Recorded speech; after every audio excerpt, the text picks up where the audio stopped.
Welcome everyone to another Spotlight Next Gen session. Today we're really excited to welcome Alec Maslov. First of all, Alec, thank you very much for joining us today on Spotlight. Thank you for the invite. Much appreciated. Looking forward to this convo. Yeah, very cool, man. Well, we've got some pretty exciting stuff to talk about. But before we get into it, just a quick introduction of Alec. Alec has worked in VC, fintech, edtech, retail marketing, consulting, and media. His TED Talk, Are We Living in a Simulation, has over 300,000 views. And this is the really cool stuff we're going to talk about today. Alec is the founder of Stellar Dream, an innovative NFT project that pushes the boundaries between reality and the metaverse. And Alec, you've got my attention on this topic, but you're also at NFT Week in New York at the moment. So you're going through a lot of exciting things in your mind. So this conversation could take us anywhere into the metaverse. Oh, yeah. Yeah. And I look forward to that. Yeah. So, mate, thank you very much for joining us again. And maybe just give us a bit of an extended conversation of the exciting stuff you're doing when it comes to NFT projects and the metaverse. Yeah. So right now, what we're trying to do is to change consumer behavior between the relationship of fans and manga or anime projects or cartoons in general. Yeah. Right now, people buy comic books. That's the old way. The new way, people will own characters within a story and be able to influence how those characters appear in the story to make it theirs. And that will be a liquid market. People will trade characters and personalize them and get benefit from engaging in the community. That's what we think is the future. And that's just the beginning. Yeah, yeah. I don't know where this takes us in relation to what is reality, right? Because I sort of put a correlation, and I hope I'm not simplifying this to the most, with the kids I have. I've got a son, and he's into this new series, Billy the Kid, right? And Billy the Kid's I think it's 1800, right? 1800s, and I watch him actually play these games he does on the PlayStations, etc. And he's actually got this game that's around the 1800s, and he's a cattleman who's riding into the and he can, when Red Dead Redemption. Yeah, and you watch him, and he's actually that character. He actually goes, "Dad, I wish I was born in the 1800s," but he's actually really living the life of an NBA player or of something, right? So is this what we're talking about? Is this what we mean about how do we bring characters to life, and then we want them? There's a big trend in the Japanese manga and anime space. It's called isekai. And what that means is it's a fantasy where an everyday person wakes up as a video game character or wakes up as a king. And it taps into the deepest fantasies of mostly men right now, to be honest. And I'm sure there's going to be women-centric content that comes out with this branch. But we imagine ourselves, what would we do if we had all that power? What would we do if we were the king or the overpowered video game character? And the more we associate ourselves with the characters that we play, the more we invest our time and personality into those characters, the more that we want to live that life and become more like them. Yeah. So that's what we're talking about, blurring the lines between reality and metaverse. You can have this meat space character, your human body, and then you can have this digital world character, which is like an alter ego of everything that you want to express in your personality. Yeah. And that's what I think is what's really interesting in the metaverse. So through NFTs, we can have digital ownership. We can own a trackable item, a digital item, and change it, adapt it to how we want it to look. Yeah. And then tie ourselves and our own identity to it. Yeah, yeah. And so in relation to NFTs, and let's explain this to really bring it down to layman's terms. NFTs live inside the metaverse, right? Can you maybe take us through just the basic logic of NFT, and then we talk about the metaverse, And is there one metaverse? Is there multiple metaverses? Where do I live when I've got this skin? Where do I actually create this character and actually live a life, so to speak? Yeah, there's a lot of things to unpack. One of the biggest questions that some of our partners are asking, and we're talking like large IP holders in Japan, what do they actually own when they own an NFT? You know, oftentimes people think of NFTs as images, and actually that's not the case. The owner of the NFT has a private key on their wallet, and that private key is proof of ownership of something. So one of the biggest trends in the Web3 world right now is actually not going fully decentralized, but something that we like to call Web 2.5, right, which is kind of like a mix of decentralized technologies and traditional world contracts and different structures, legal entities for kind of managing decentralized ownership, which is really interesting. And so when we talk about ownership, it's more like your wallet, it holds all of the things that are on the decentralized internet, and your private keys will point to these different assets and show that you have ownership of it. So is there one metaverse? Is there multiple metaverses? What does metaverse even mean, right? This is a huge moving target. This is something that most people will think about in slightly different ways, and some people will think about in dramatically different ways. We have this kind of concept that our mobile phones are an extension of our body. It's almost like an extra lump of brain cells that we're holding. Like imagine telling somebody 100 years ago, we can look up any piece of knowledge and verify it instantly with different sources, find the weather or maps. And now we're kind of like mixing this digital space with what we call physical reality. And all of that is, in a sense, the metaverse. And the different packages, the different experiences in the metaverse are essentially all going to be accessed through the same kind of internet technology that Web 2 was built on. This is incredibly exciting because it's so new for the majority, right? We hear these words and letters, and we hear the metaverse. What does it mean? Now let's try and put this in a practical sense, because I'm really excited by it. Because as you talk, my brain just goes into overdrive of what it could do and how because you've got a reality and you've got a reality, right? And they're two different realities. And as you were saying, one would be hyped up based on what you would want to see, and then one is actually what you're living physically and feeling it emotionally. But you're going to be able to feel both emotionally on the journey. So work with me as an individual for a second.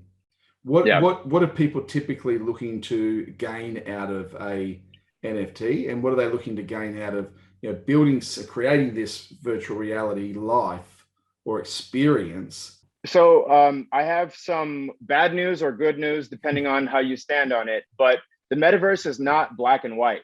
It's not like you flip a switch and suddenly you're there. Newsflash, we've been partially in the metaverse since the 1990s. And the metaverse is encroaching more and more on physical reality.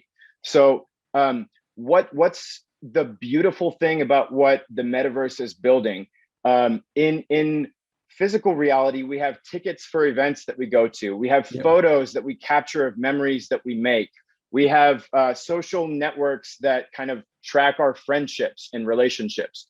Now, imagine a world where those things are on chain, right? So in the Web3 space, there's this trend called POAP, or proof of attendance protocol. So you attend a party, you attend an event, and you scan a QR code, or you use NFC technology, and you get an NFT for that event or concert or comedy show, right? And all of the things that you've ever done in your life are going to be recorded on an immutable blockchain, right? And then there's technology that you can tie memories, you can link memories like photos, videos, conversations to specific events that you're attending. Yeah. So we're talking about this encroachment of the digital space where you can look back, your memories are digitized. Yeah. You know, think about that what you will. Maybe this is just the beginning. Yes. But your memories, your events, your actual interactions are recorded on the chain, and we can think of a world where we can also record our interests and our passions on the chain, right? So the NFTs that people buy, the projects that people participate shows what they really care about. And so you build this persona of your artwork that you like, the events that you attend, the people that you talk to, and suddenly you have this base for a digital identity that's wallet based, that's blockchain wallet based, right? So I'll take a little bit of a divergence real quick. It's really interesting because in the Web3 space, one of the biggest problems is onboarding. Mm-hmm. People who do not have a wallet are very, very loath at this point to try to find out how to do it. The penetration of Web3 has kind of reached a bit of a plateau. And in a bear market, you're going to see less interest from the common masses to try to onboard themselves into Web3, to download a wallet, to whatever, right? And so when we're trying to think of projects that will help spread the word about Web3 and onboard people, we need to make it as easy as possible for people to get a wallet, for people to be motivated. Small businesses, for example, or companies and corporations, is there a place here for these organizations? Not only is there a place, the organizations are already very, very heavily involved. You're seeing luxury brands offering metaverse goods to deck out their avatars in luxury 3D items. I think what's really interesting, if we take a small step back to the philosophical aspect of this, there's some important things about what drives human behavior, what drives our own relationship with other people. First of all, there's how we want to be seen by others. Mm-hmm. Second of all, there's how others perceive us, and there's how we perceive ourselves, right? So there are different layers of how we want others to communicate with us and the reputation that we want to have in the market. And the digital world offers, like, I hate to say it, but it's often an easier way to transform yourself into something something closer to what you actually want to appear as, right? So in the meat space world, you have to lift a lot of weights to get a lot of muscles. In the digital world, you mine some cryptocurrency or you make some trades and then you buy a different armor upgrade, right? So even though it still might be difficult for other people, it's easier for a certain group of people to create a digital identity that more matches what's going on internally. And when we talk about self-perception, you have to go into the idea of cognitive dissonance, right? A lot of people are starting to experience different types of anxiety from social media. Mm-hmm. You have these influencers who are posting unrealistic expectations. Not that I have anything against it, but plastic surgery makes people look amazing. The quality of the surgeon, it depends on the end result. But then you have teenagers and children and influenceable people who are looking at these posts and saying, I want to be like that, and looking in the mirror and saying, there's this difference, and that causes some anxiety. It's cognitive dissonance. So Web3 also and this idea of avatars and digital identity helps to alleviate some of the anxiety from physical world pressures by creating a cool digital identity. And there's different trends at play there. But can I create a virtual world of my company, and then with all of the characters, and I could create 100 characters, 200 characters, right? I could, and play out a scenario with multiple people, and then say, okay, great. Well, what do we want to do? What do we want to look like? What do we want to and then we actually effectively role play it out, right? Create that. You said the word fantasy earlier, which I like, because you're basically saying, I want something that's not there yet. Yes, right. And then can I play it out with multiple stakeholders to see what it would look like? Is Is that even possible?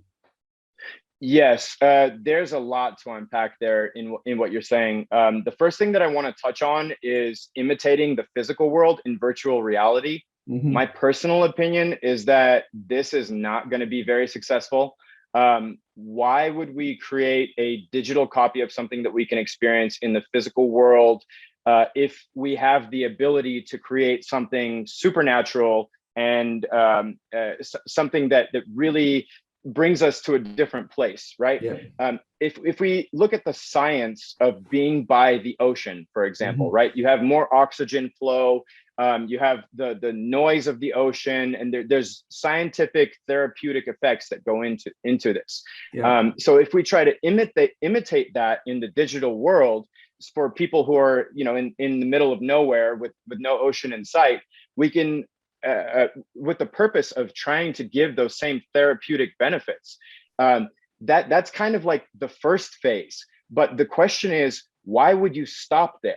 Right? So if you can use science to create therapeutic effects in virtual worlds, why would you stop at imitating reality and not go a step further and add another planet in the sky, or do some A/B testing on what makes people feel more comfortable, what makes the environment better. And you're talking about digital workspaces. We're in this remote hybrid kind of work environment. Yes. And a lot of people are trying out VR spaces for workspaces. And so far, it's been kind of challenging and difficult to adopt it. I think the future of that is leveraging science to create therapeutic and kind of like mental effects that enhance performance, that enhance communication and collaboration, because we don't need to stop at reality. We don't need to put artificial limits of on ourselves. And the digital world is for experimentation. It's for creating a space where we can try different things and see our own reaction to it. And if the reaction is positive, the money will flow there. The people will flow there. And we will see the benefits of it.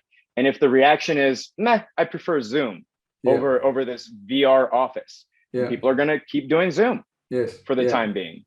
What's your advice? What's your advice to us around how should we get involved? What should we be looking for? And really, what's our starting point for the journey to really, truly understand this?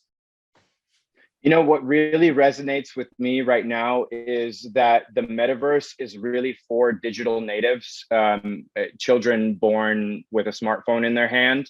And you have to look at how children create bonding experiences with their peers. A lot of that is happening through Fortnite or Apex Legends, right? And there's still some meat space stuff that's going on. But I think, unfortunately, a lot of us are going to have to live through the fantastic growth of the metaverse through the eyes of our children and younger people in our immediate circle. How do we get involved? What do we do? So the Web3 space, if we believe that human beings will own digital goods, that will be done on the blockchain. So if you want to know how that's going to happen, you need to download a wallet. You need to at least experiment with some cryptocurrency and understand the concepts of digital ownership, like how it's executed, what it entails. But there are some really, really radical shifts that are going to happen as far as perception of ownership, perception of how people will relate to brands. And I mean, I'm hoping Stellar Dream is going to be at the forefront of that. So like I said, our vision is for fans to be able to own and trade characters within a story. So right now, people are buying comic books. We want the content to be for free. We want to give a story to the world, get mass appeal, get lots of people interested. And for the true fans who want to engage with the story, they'll have to onboard. They'll have to get a wallet. Then they can get a character. But then what happens then is what's really interesting. So imagine you have a character that you can click on in a comic book, and it'll link to a marketplace like OpenSea where you can see all the transactions. But then you can change this character, you can add armor, you can change the face. And that change will be reflected in the story itself, right? So you have this evolving story that's way more community driven in the past. And where you have this line between this is a story and this is reality, it starts to blur. I'm just imagining, you know, like a cybernetic world where you can make changes to your own body that then reflect in a story, right? So you become a character in real life, and it's like a totally seamless, immersive experience. This is amazing. I love your passion. I love your passion for it, man. This is very, very cool. Well, Alec, we could keep on talking about this until we actually extend into the metaverse. Yeah, exactly. Till the cows come home. Yeah, and this is just the beginning, right? This is just the beginning of this story as well. So, I mean, the work you're doing at Stellar Dream. Sorry, go ahead, mate. I wanted to make a quick point, right? So currently crypto's in a bear market. Currently, the global financial situation is looking really strange. You have a rearrangement of global trade flows and commodities, and it's a strange time, right? But we have to think about the future. We have to think about what the future of crypto is. Is crypto here to stay? If you say yes, the bear market is the perfect time to buy. It's the perfect time to build. It's the perfect time to really get in touch with the market on the cheap. So that's something I guess I think your viewers should know. Alec, how do people get in touch with you if they want to reach out and connect? For anyone who's really interested in participating in my project, I'll share my email with your viewers. It's Alec, ALEC, at Thig, THIG.io. Follow our project on Twitter at Stellar Dream NFT. Follow us on Instagram, also at Stellar Dream NFT. We've got some big announcements coming in the next few weeks, and really excited to share with people more about what we're doing. Very cool, man. Well, thank you very much for joining us today, mate. You are leading an incredible space. You're an incredible young man. So congratulations on all the things you've done and all the things you're going to be doing into the future. So thank you very much for joining us today, Alec. Had such a pleasure with you. Keep doing what you're doing. Keep smiling. I love it. Can't wait to see more. You're a good man. Thank you very much, bud.